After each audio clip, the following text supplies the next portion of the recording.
Damon Khan here for Seconds Out with the one and only in the UK in the flesh, Big Baby Jarrell Miller. Jarrell, how you doing, sir? I feel good, man. Another day, man. I'm a warrior, so every day feels the same. Just get up, work, kick ass.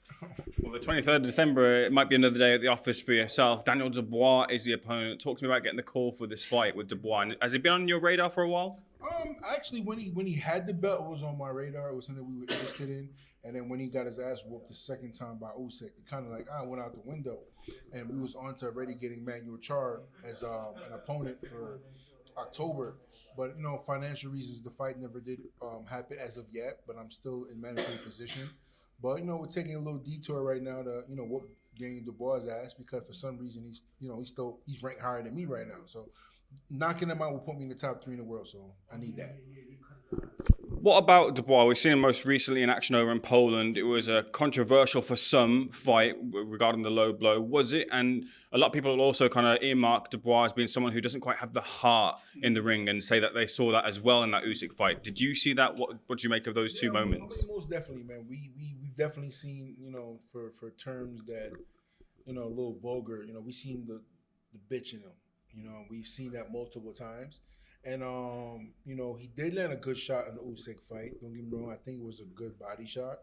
But, it's the fight game. Sometimes we don't get the call that we want, but you got to still fight to the last round. And after that body shot that didn't go his way, you kind of seen his demeanor kind of deflated, and Joy Joyce beat him up with a jab, and kind of just quit on the stool. So for him to pick a fight with me after coming off a loss, and we're known for being a quitter, you're fighting the biggest heavyweight. Heavy. I might not be the tallest guy, but I'm heavy. I'm solid. I throw 70, 80 punches around. The only person that throws more punches than me is Adam Kownacki. You know what I mean? So we're the 2 highest punch output heavyweights in the division, and I'm a mean guy. Like I push a guy, I bully guys. So for him to get beat up by smaller guys and take a big task like me, I think his trainer definitely, signed his death certificate with this one. But it's good for me because he's a former champ still, and I'm going to do what I do best, and I get the knockout.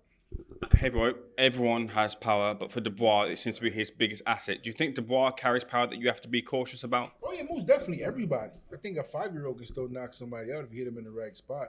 So I've never said, because I don't take this from nobody, put it like that. I'm not sleeping on Dubois. I'm not taking him lightly. So don't think nothing of that. That's just the way I am. I know I'm going to beat him. I know I'm going to run through him, but I'm taking him very serious. I'm taking him as if I'm fighting Deontay Wilder times 5. You know what I mean? So, like I said before, I fought Lucas Brown back in March. It was a great fight. I was able to just go out there and have fun and swing for the fences. But we're not doing that in this fight. I'm going back to my old fighting style. I turn off angles. I pick my shots. I go to the body. So we're gonna have fun in this fight. And it's the right kind of fight that I need mentally to kind of even push me even harder now.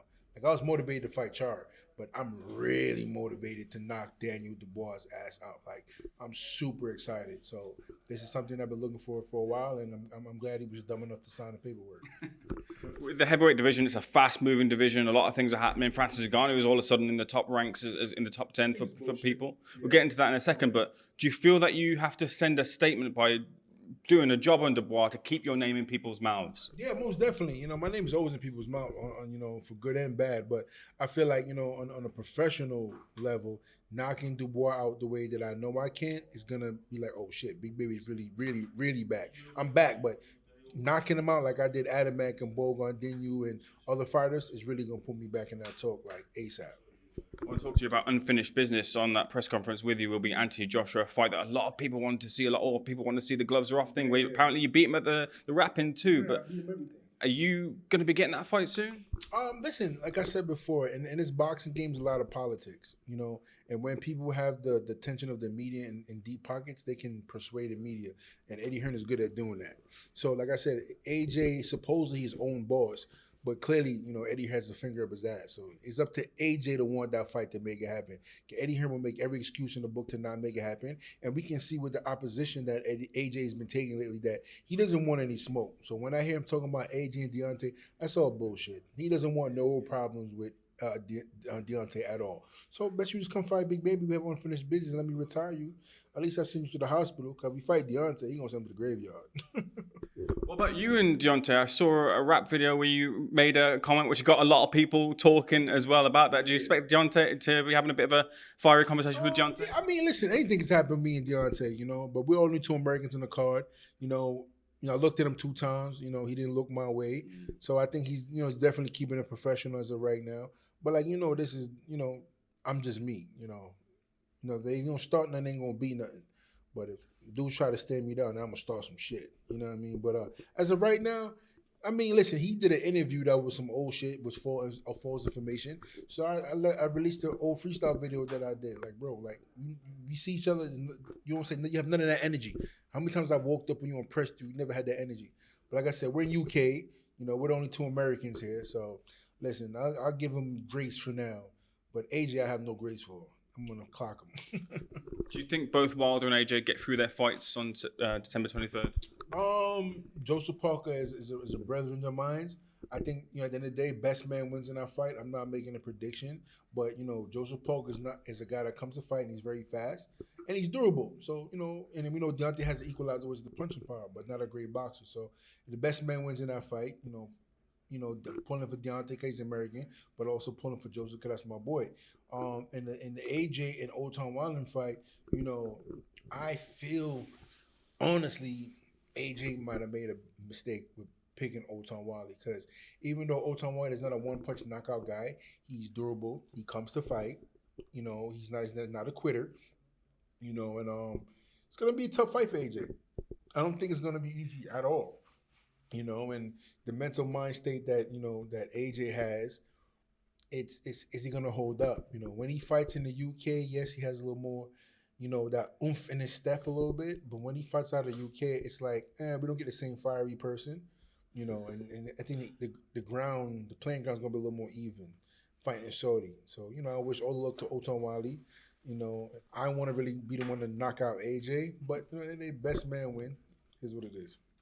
When I mentioned Francis Ngannou's name, he said, "Oh, that's not something that I quite agree with." In your own terms, there, he's the ranking. Yeah, that I don't really agree because I think disrespecting a lot of other fighters that deserve to be there and be in the rankings right now. But the WBC, they do a lot of things for publicity. You know what I mean? And so I get it, but at the same time, it's not cool because disrespect a lot of the boxers that are in the top 20 that can definitely knock out Francis Ngannou. You know what I mean? So, like I said, the top 10 it's for show. I think at this point.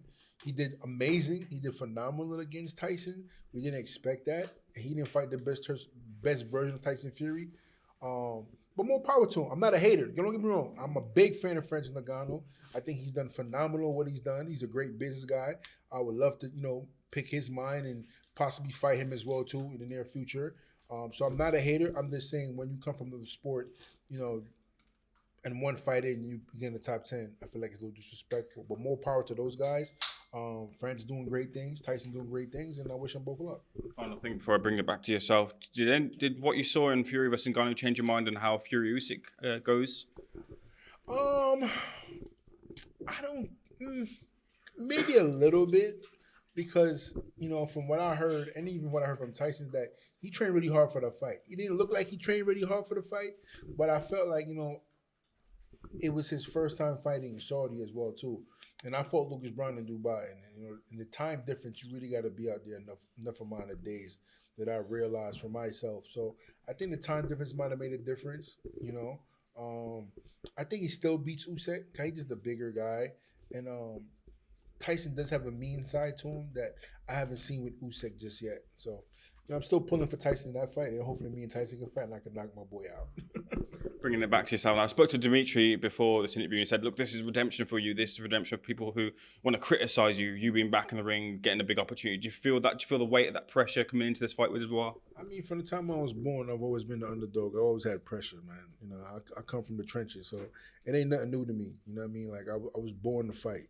I've been fighting since I know what titties were. You know what I mean? It's fresh out the womb. You know what I mean? So, pressure is always pressure. It's always pressure being a good dad, being a good person. But we get up and we just handle it the best way we can. But being a fighter, like, I know this. This is what I do best. With my eyes closed, I can do this damn thing. So I'm not stressing it. The main thing is going to the gym and putting in the work, and that's what I care about. You're a great talker. Jarrell, I'll leave the final word with you. What happens December 23rd in your fight with Daniel Dubois? Listen, man, the Brooklyn original killer, the monster, the bully's back. The real boogeyman in the heavyweight division is back. There's a reason why people don't call my name, because I'm scary. 300 and something pounds of this mean fighting machine. So tune in, Saudi 23rd is going down. Big Baby versus Triple D, a.k.a. Dead Man Walking. Tune in.